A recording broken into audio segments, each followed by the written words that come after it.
Graft से आपने CN लगाया तो वूंड खुल गया ना, तो ग्राफ्ट ही लगाते हैं, कुछ और भी करते हैं? स्टिच लगा दे सर, नॉर्मली स्टिच कर दें, ठीक है जी। अच्छा, एक और पेशेंट आज हमने देखा, उसमें छोटा सा ना ब्लैक पैच भी है जी, तो अगर वो छोटा सा पैच निकालें तो फिर कैसे क्लोज करते हैं? जब नेक्रोटिक पेज जो भी है रिमूव कर देते हैं, फिर स्किन क्लोज नहीं हो तो उसके ऊपर ग्राफ्ट ही लगा दें। ग्राफ्ट के अलावा कोई तरीका नहीं है? आपने लगाया तो थोड़ा सा टाइट लग रहा था, कोई और तरीका है इसको क्लोज करने का? बहुत जोर से बताने की कोशिश कर रहा है अपना, हुसैन की आवाज। सेकेंडरी हीलिंग हो जाती है उसमें। नहीं, सेकेंडरी हीलिंग के अलावा भी उसे क्लोज करने का एक तरीका है, उससे क्या कहते हैं? अगर लेप्राटमी है तो उसमें बेटे एक वुंड है ना, यहाँ पे छोटा सा, यहाँ फर्ज किया, ये इधर दिखाया, इधर इतना सा पैच है, ठीक है, ये आपने रिमूव किया, जब आप स्टिच लगाते हैं तो लगता है कि अंडर टेंशन है, तो क्या करें? टेंशन से लगा दें। नहीं लगता तू टेंशन ही जाया, मैं कोई नहीं, अल्लाह हालात बेहतर करेगा बलूचिस्तान में इंशाल्लाह, परेशान ना हो जी। हाँ जी, सेकेंडरी इंटेंशन के अलावा खिदर साहब, थोड़ा सा टेंशन आ रही है, आपने बंद किया, मार्जिन फ्री, अंडरमाइन करें, फ्री करें मार्जिन, अंडरमाइन कीजिए। अंडरमाइन किसे कहते हैं? नीचे से फ्लैप को मूव करें, अब आप क्लोज करेंगे तो आराम से क्लोज होगा अंडरमाइन करने से। और क्या तरीका है? ग्राफ्ट कर सकते हैं। अच्छा, इसके अलावा जो दो बड़े इंपॉर्टेंट चीजें हैं, number 1 is grafting and number 2 is flap. दो काम आप कर सकते हैं, ठीक है। ग्राफ्ट में और फ्लैप में बेसिक फर्क क्या है? सर जो फ्लैप होता है जब उसमें ब्लड सप्लाई के साथ ही हो जाता है, जो फ्लैप होता है वो ब्लड सप्लाई के साथ होता है, और सम टाइम हम ऐसे करते हैं कि वहाँ जो डोनर एरिया उस पे भी वेसल तलाश करके अगर लगाते हैं तो उस पे भी लगा सकते हैं, otherwise it has got its own blood supply. और ग्राफ्ट जो है वो कहाँ से ब्लड सप्लाई लेता है? वो जो सराउंडिंग डोनर जो एरिया है वहां से वो ब्लड सप्लाई लेता है, तो उसको हम क्या कहते हैं? फ्लैप। एक वो फ्लैप होता है जिसमें ब्लड सप्लाई साथ होती है और ग्राफ्ट में डोनर एरिया से ब्लड सप्लाई लेता है, ऐसे ही है ना? तो कितनी टाइप के होते हैं ये ग्राफ्ट?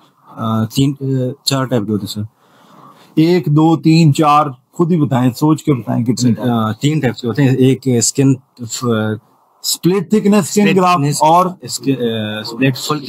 फुल थिकनेस, और तीसरा कौन सा?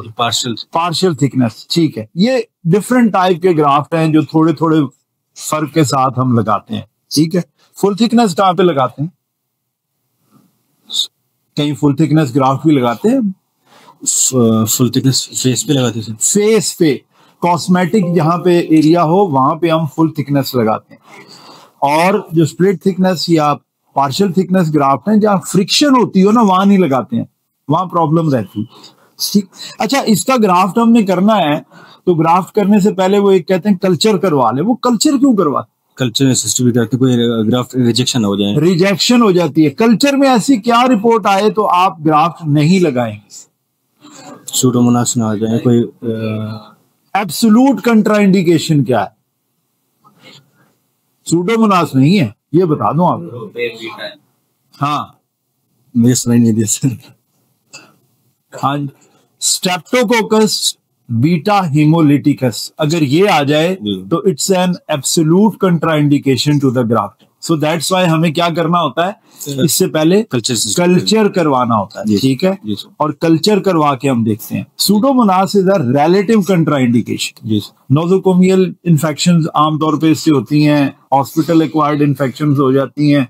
It's a relative contraindication. Better है कि इसको भी ट्रीट करें, लेकिन अगर बीटा हिमोलिटिकस आ जाता है तो पहले उसको ट्रीट करना है इन्फेक्शन को, उसके बाद आपने ग्राफ्ट लगा, ठीक है।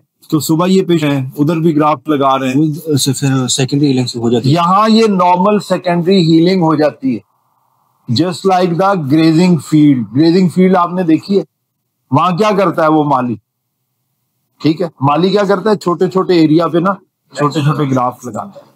तो ये जो डिफरेंट चीजें होती हैं, जैसे कि हेयर फॉलिकल होते हैं, उसके साथ जो एपिथेलियम होती है या ग्लैंड्स होते हैं, सेबेशियस ग्लैंड, तो वहां से वो एरियाज ग्रो करते हैं और पूरी की पूरी सरफेस को कवर कर देते हैं। और क्या खास तरीका करते हैं जिससे ये इतना बड़ा एरिया कवर हो जाता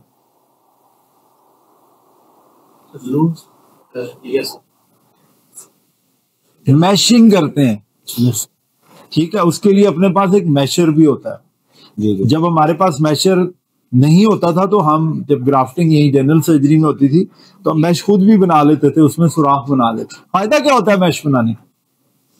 क्योंकि सिरोमा ना बने, बड़ा एरिया कवर हो जाता है, सिरोमा नहीं बनता, और क्या बेनिफिट है?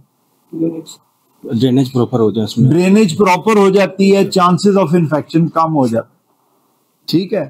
तो वो जो ओवरग्रो करके, वूंड कॉन्ट्रैक्शन एंड ओवरग्रोथ, ये दो चीजें हैं जो उसको कवर कर देती हैं। Thank you very much Ashraf साहब, बड़ी ਤੁਹਾਡੇ बारे आपके लिए बड़ी वो थी फरमाइश थी, तो हमने कहा अवाम की पुरजोर फरमाइश पे हमने आज आपके